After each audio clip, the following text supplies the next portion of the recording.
Breaking tonight, choked by smoke. Burns your eyes, it's hard to breathe. People in every part of Syracuse could smell it, and you couldn't walk outside in the city tonight and not wonder what's burning. Our firefighters are working their tails off, and it's exhausting, and they're steadfast. As you can see, we're bringing companies in and out, and they're working really, really hard. So my hat's off to them. Breaking team coverage on a block fire that forced a lot of people from their homes, pushed fire crews to the limit, and could bring down buildings that have stood for nearly 140 years. CBS 5 News at 11 starts now. Good evening. No one was hurt, the city says, but dozens of people have been forced out of their apartments. And tonight, it's not clear if they will ever be able to call the 700 block of North Salina Street home again. Breaking live at this hour, the bulk of the fire has been knocked down, but firefighters fully expect hot spots will rekindle in the overnight hours, and they plan to be on scene to deal with that. The fire chief says it was someone inside one of the buildings that called 911, reporting hearing a smoke alarm going off at about 2:30 this afternoon. Inside the historic buildings, fire crews say they were met with several obstacles. Some of the buildings are connected via the second floor. 4 of the 6 buildings on the 700 block of North Salina have major fire damage. The rooftops have collapsed in some areas, and floors inside have collapsed as well. We went in, tried to locate the fire. Those guys went up to the second floor. As they got to the third floor, the heat and the fire was so intense that the fire had such a head start that we had to retreat back. We have CBS 5 team coverage on the breaking news tonight. CBS 5's Tommy Sladak has been on the scene since early this afternoon. He talked to someone who says he lost everything. Justin Page live on the scene with new details on that choking smoke that swept North Salina Street and beyond. All of it after the Weather Authority forecast in the top 5. It's been 7.5 hours since the first call for help to 911. Syracuse firefighters have endured searing heat, incredible smoke, as a block fire on the north side becomes a citywide spectacle. What started in one building in the Little Italy neighborhood eventually spread to other nearby buildings. The smoke was seen for miles. This is video from a parking lot near the regional market.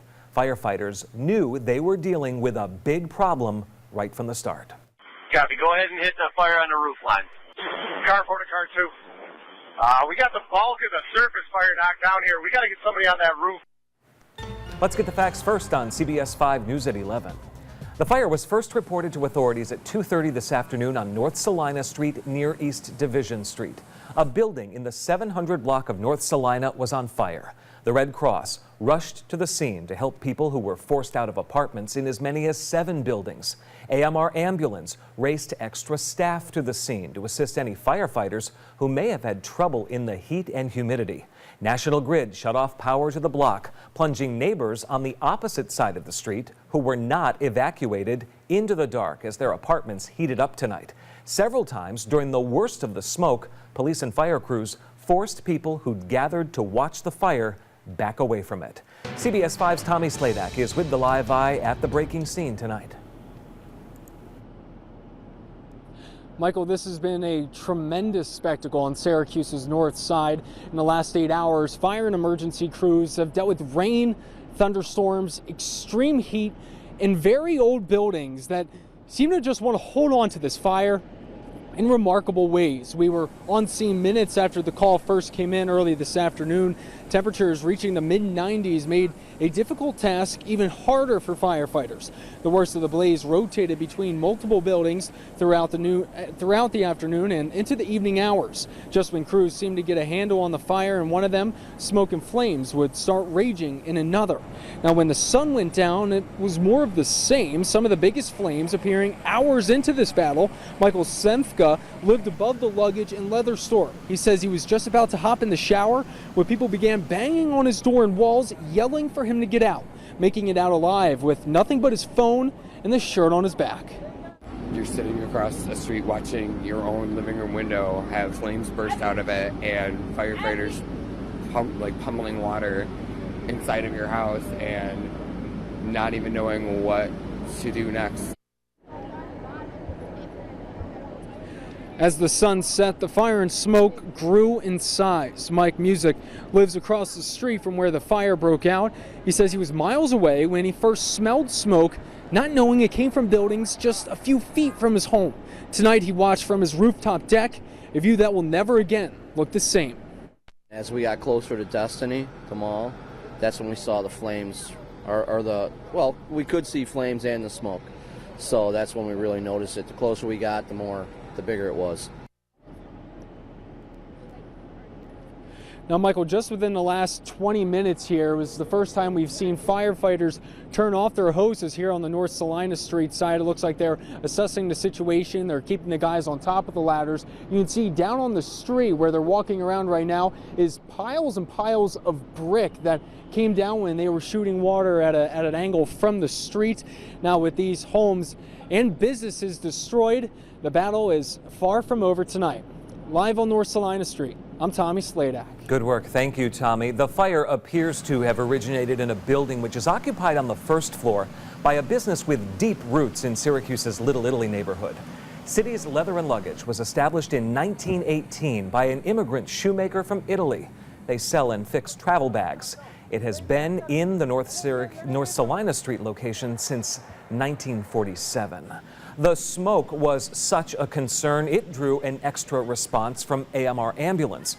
The squad called in 3 ambulance crews to be there for the firefighters and all of the people who were nearby breathing in all that smoke. It's absolutely a concern, and that's why we try to do our best, with the help of Syracuse police to try to make sure people stay away, because inhaling any of this soot is just not great for anybody.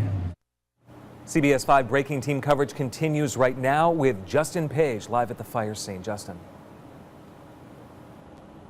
Michael, this is the first time in hours I haven't heard water hitting these buildings behind me, and we're really getting our first look at just how extensive this damage is. Although things have quieted down a little bit now, it was a much more chaotic scene this afternoon and early this evening as more than 100 people looked on as firefighters tried to contain these flames. The smoke could be seen for miles, but dozens of neighbors on the city's north side had a front row seat. They watched through the choking smoke. 2, 3, 4 blocks away from here, and I could smell it coming down my street. Burns your eyes, it's hard to breathe. The smell it's not good. Those too close to danger were kept away from their homes. Our food is spoiling, the smoke is coming in our house, you can't breathe. You can't open no windows. Really heartbroken because it doesn't just affect the building, it affects every apartment around here, and a lot of these people have nowhere else to go and they're completely smoked out of their apartments. It's devastating. For hours, firefighters worked to contain the flames, using every technique at their disposal. It's so just overwhelming down here. It's just so bad that I've never seen this like this. It just keep going and going and going. It seems like they're never going to get it under control. The buildings have stood along Salina Street, one of the city's main thoroughfares, for decades. People couldn't help but look on and watch as they burned. I got burned when I was a child, and it just brings me back to that day when I got burned. It's just, I wouldn't wish any of this on anyone. Fire crews will be here throughout the night putting out the remaining hot spots on these buildings. Right now, the roads are secure. There is no driving, no walking along the 700 block of North Salina Street, even the 600 block of North Salina Street, and a portion of Division Street in Syracuse until further notice. The city says they're going to evaluate these buildings tomorrow to decide whether or not they need to come down, and if they do, that will undoubtedly change the landscape of this North Side neighborhood. For now, reporting live in Syracuse, I'm Justin Page. Yeah, and lives are changed. Justin, I'm so struck by the man who was at the end of your story there, who was burned when he was a child. I mean, for him, just watching this from across the street tonight brought back trauma. I'm sure for him, the sights, the smells, just the air, I'm sure brought back some difficult memories and even just some new memories for everybody here that was watching this fire burn through this North Side neighborhood, Michael. For sure. Justin Page, live on North Salina. Justin, thanks. Tonight we've learned more about the 6 multi-story buildings on this block of North Salina Street.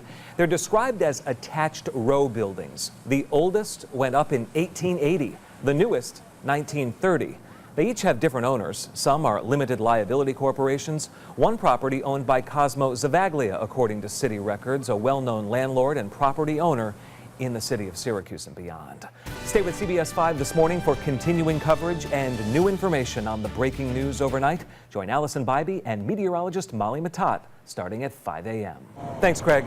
Breaking live on Syracuse's Northside tonight. No one was hurt, Syracuse City Hall says, but dozens of people have been forced out of their apartments and businesses on the first floor. And tonight, it's not clear if they will ever be able to call the 700 block of North Salina Street home again. Inside the historic buildings, fire crews were met with several obstacles. Some of the buildings are connected via the second floor, and there have been many alterations, the fire chief told us tonight, to those buildings. 4 of the 6 buildings in the 700 block of North Salina Street have major fire damage. The rooftops have collapsed in some areas. The floors inside the buildings have collapsed as well. And fire crews will stay on the scene all overnight. They fully expect, although they're done pouring water for now, that some hot spots within those old buildings may pop up at some point during the overnight hours. That is CBS 5 News at 11. Tonight, I'm Michael Benning. The news starts back up at 5 a.m. on CBS 5 this morning with new information on the breaking news on the block fire. Good night.